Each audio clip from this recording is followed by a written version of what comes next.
Hey there, ready to unlock the secrets of truly inspiring leaders and movements? Today's deep dive takes us into Simon Sinek's Start with Why.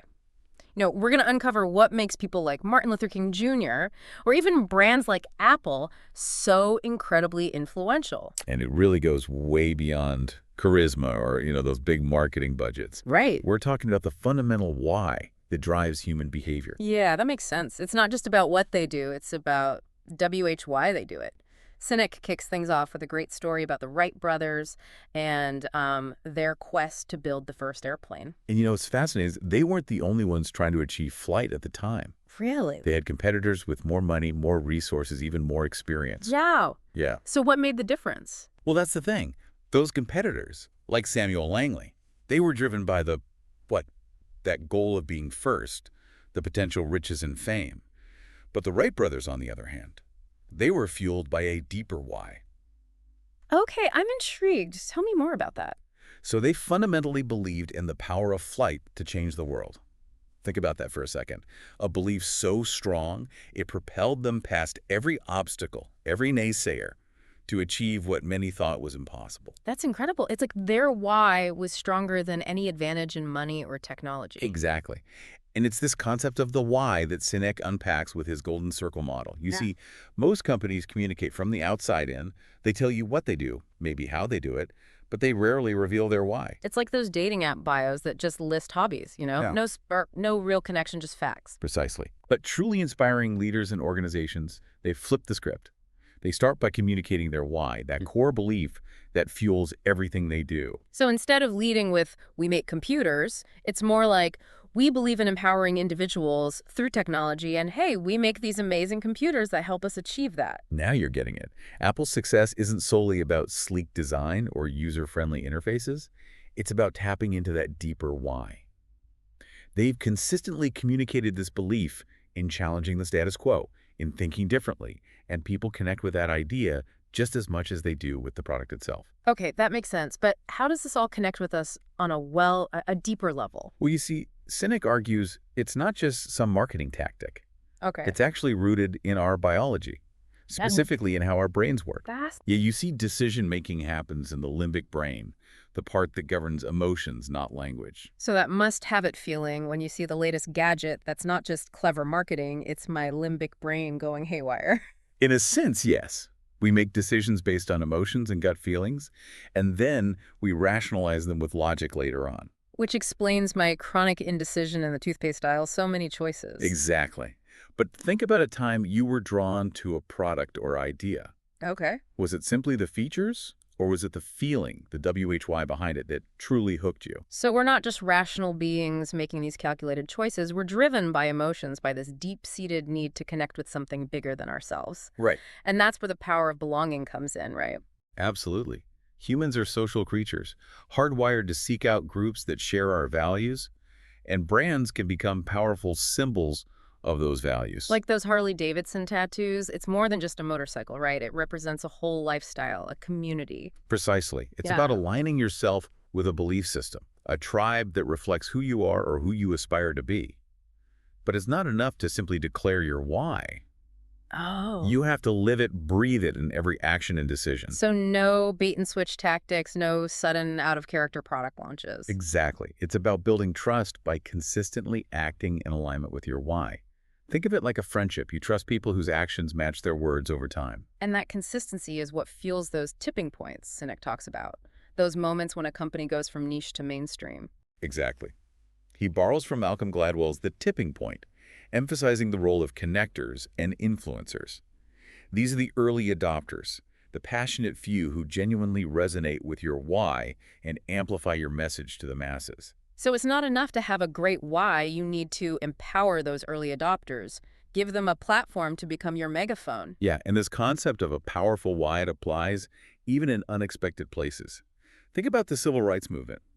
TiVo, for all its cool features, focused too much on what it did recording shows and failed to communicate a clear why that resonated with people. They were too busy explaining how it worked instead of why people needed it in their lives. Precisely.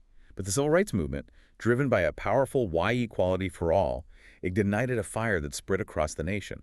And this is where the role of the leader, as the embodiment of the why, becomes so crucial. So it's not enough to just talk the talk, you have to walk the walk. Absolutely. Yeah. Figures like Dr. Martin Luther King Jr. weren't just charismatic speakers.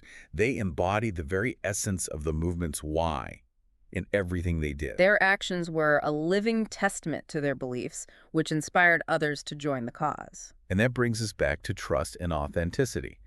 Leaders who embody their why, they create an environment where people willingly follow, contribute, and become part of something much larger than themselves, which begs the question, Yeah. what happens as companies grow and that initial spark starts to fade? The split, right. Right. That sounds like something every leader would want to avoid. Tell me more about that. Exactly, the split.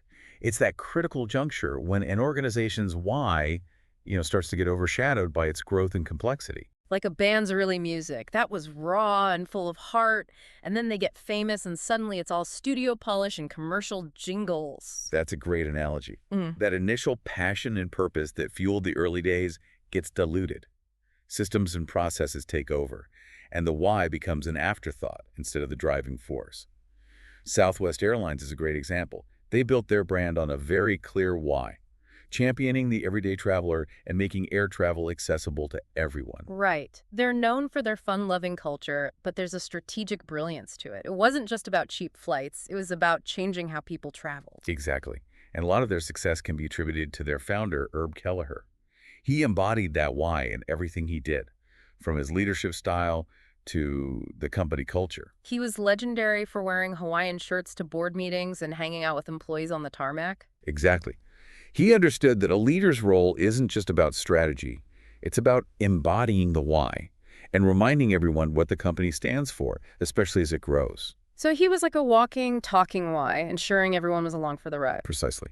But even Southwest went through its own split. As they expanded, the why became less central, and the focus shifted more towards profits and less on the people-centric approach that made them successful. Wow, so it's a cautionary tale. It proves that maintaining a strong why takes a constant conscious effort. It does.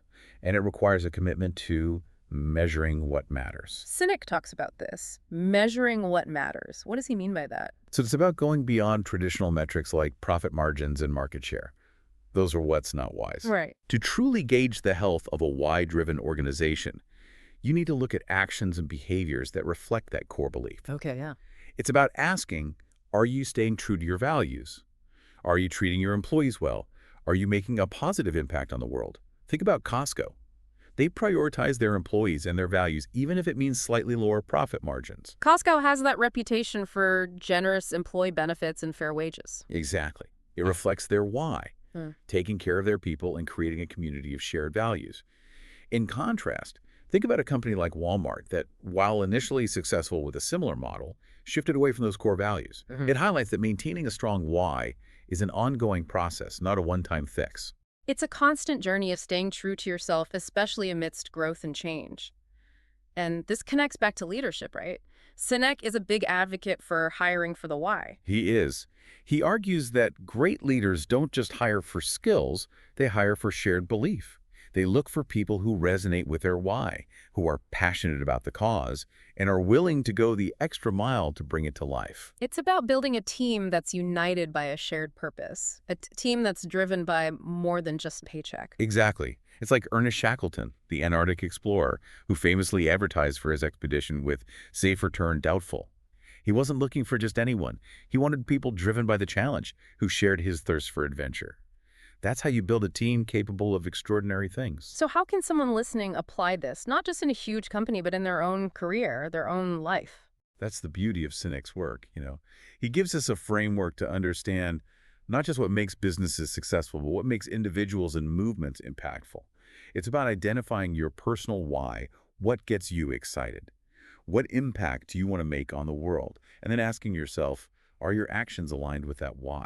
It's about finding that sense of purpose and letting it guide your decisions, big or small. Exactly. It's about finding that sweet spot where your passion and your actions are in perfect harmony. That's a powerful thought to end on. So as you go about your day, ask yourself, what's my why? And how can you start living a life that's more aligned with it? Because when your actions reflect your beliefs, that's when you unlock true fulfillment and have a lasting impact on the world. And that concludes our deep dive into Simon Sinek's Start With Why. Until next time, keep asking those big questions and keep seeking out your own why.